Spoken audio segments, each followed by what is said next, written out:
जो दूसरों का इस्तेहसाल करते हैं वही निज़ाम के मुहाफिज कैसे बन गए और इस्तेहसाल नजर आना ही बंद क्यों हो गया। पिछली वीडियो में हम देख चुके हैं कि मुख्तलिफ लोग इसी माहौल में अपने फायदे के लिए जिंदगी गुजारते हैं। ज्यादातर लोग अपना मफाद देखते हैं, कुछ खामोश रहते हैं, कुछ अपनी ख्वाहिशें पूरी करने में लगे हैं। लेकिन इन्हीं में से कुछ चालाक और मौका शनास मकरो फरेब जानने वाले लोग ऊपर आ जाते हैं। वो अकेले नहीं होते, इनके पीछे बहुत से लोगों के मफादात और ख्वाहिशें मौजूद होती हैं। और जब इन्हें ताकत और वसाइल मिल जाते हैं तो वो अपने तबके और अपने मफाद की नुमाइंदगी करने लगते हैं। अब वो सिर्फ निज़ाम में रहने वाले नहीं होते, वो निज़ाम से फायदा उठाने वाले बन जाते हैं। और जब इन्हें मालूम हो जाता है कि यही निज़ाम इनकी ख्वाहिशें पूरी कर रहा है तो वो इसे बदलने की बजाय बरकरार रखने लगते हैं, क्योंकि निज़ाम कायम रहेगा तो फायदा भी कायम रहेगा। लेकिन सवाल ये है, इंसान यहाँ तक पहुँचा कैसे? इंसान को अख्तियार दिया गया, इसके अंदर अपने बका की ख्वाहिश भी है, अपनी ज़रूरत का एहसास भी। लेकिन इंसान सिर्फ जिस्म नहीं, इसके अंदर दूसरे इंसान का एहसास, ज़मीर, हक और नाहक को समझने की सलाहियत भी मौजूद है। बका का मतलब ये नहीं कि मैं दूसरे को ख़त्म करके खुद बच जाऊं। जब हिदायत और मयार वाज़े ना रहे तो यही अख्तियार ख्वाहिश के हाथ में आ सकता है। फिर जिसकी ताकत ज्यादा हो, जो ज्यादा चालाक हो या जो दूसरों को इस्तेमाल करना जानता हो, वो अपने फायदे का रास्ता निकाल लेता है। यहीं से पुराने निज़ाम भी समझ आते हैं। खुद साख्ता मजहबी मयार ने दीन और दुनिया को अलग कर दिया। दीन अपनी जगह, दुनिया के वसाइल और मफादात के फैसले इंसान की ख्वाहिश और अख्तियार पर छोड़ दिए गए। और फिर पिक एंड चूज ने इसी माहौल में अपनी ख्वाहिश के लिए कुछ चीजें लेने और कुछ चीजें छोड़ने का रास्ता पैदा कर लिया। और खुद साख्ता आईन और कानून ने भी इंसानी मफाद के मुताबिक फैसलों की गुंजाइश पैदा कर दी।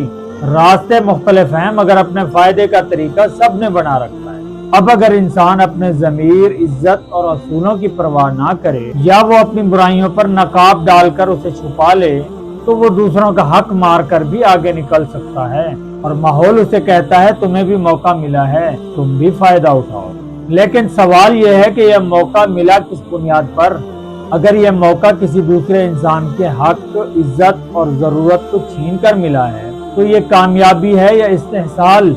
तो फिर एक शख्स दूसरे शख्स को देखकर कहता है वो कर सकता है तो मैं क्यों ना करूं। यूं जुल्म सिर्फ एक शख्स का अमल नहीं रहता, वो मामूल बनने लगता है। अब जिस शख्स या तबके को इस निज़ाम से बड़ा फायदा, ताकत और वसाइल मिलने लगे तो इसे बदलना क्यों चाहेगा? उसे बचाएगा, क्योंकि निज़ाम बचेगा तो उसका फायदा भी बचेगा। और यूं फायदा उठाने वाला निज़ाम का मुहाफिज बन जाता है। लेकिन हर शख्स को बराबर फायदा नहीं मिल रहा होता। किसी को सिर्फ इतना मिलता है कि वो खामोश रहे, किसी को छोटा सा फायदा कि वो सवाल ना करे, और जिसके पास ज्यादा ताकत और वसाइल हैं वो इसी खामोशी से मजीद फायदा उठा जाता है। फिर जब कमजोर आदमी अपने हक की बात करता है तो उसे कहा जाता है दुनिया ऐसे ही चलती है, जितना मिल रहा है ले लो। और यूं उसे उसके हक की बजाय उसका छोटा सा हिस्सा दिखाकर खामोश कर दिया जाता है। यहाँ से इस्तेहसाल आहिस्ता आहिस्ता मामूल बन जाता है। और फिर एक बड़ा मुगालता पैदा होता है। अपनी ख्वाहिश हक, दूसरे की ख्वाहिश लालच।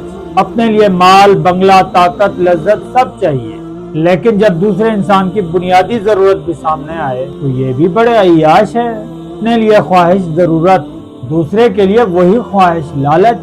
यहाँ ख्वाहिश और अकल वाला ज्यादा मौसर हो सकता है, क्योंकि वो अपनी ख्वाहिश के लिए दलील भी बना सकता है, रास्ता भी निकाल सकता है, दूसरों को कायल भी कर सकता है। फिर यही माहौल आगे मुंतकिल होता रहता है। नई नस्ल आती है, उसे यही सब कुछ आम और मामूल लगने लगता है। लेकिन इसी माहौल में एक इंसान ऐसा भी है जो कहता है ख्वाहिश भी चाहिए, दुनिया भी चाहिए, तरक्की भी चाहिए, लेकिन हक के साथ। वो कुरान और सुन्नत के सही मयार को समझ कर कहता है मेरी ख्वाहिश मयार नहीं, अदल मयार है। जब वो अदल की बात करता है तो उसे कहा जाता है तुम जज्बाती हो, तुम दुनिया को नहीं समझते, तुम अमली आदमी नहीं हो। तो फिर सवाल ये है, हिदायत याफ्ता नेचुरल ख्वाहिश ही सबको गलत क्यों दिखाई देने लगती है?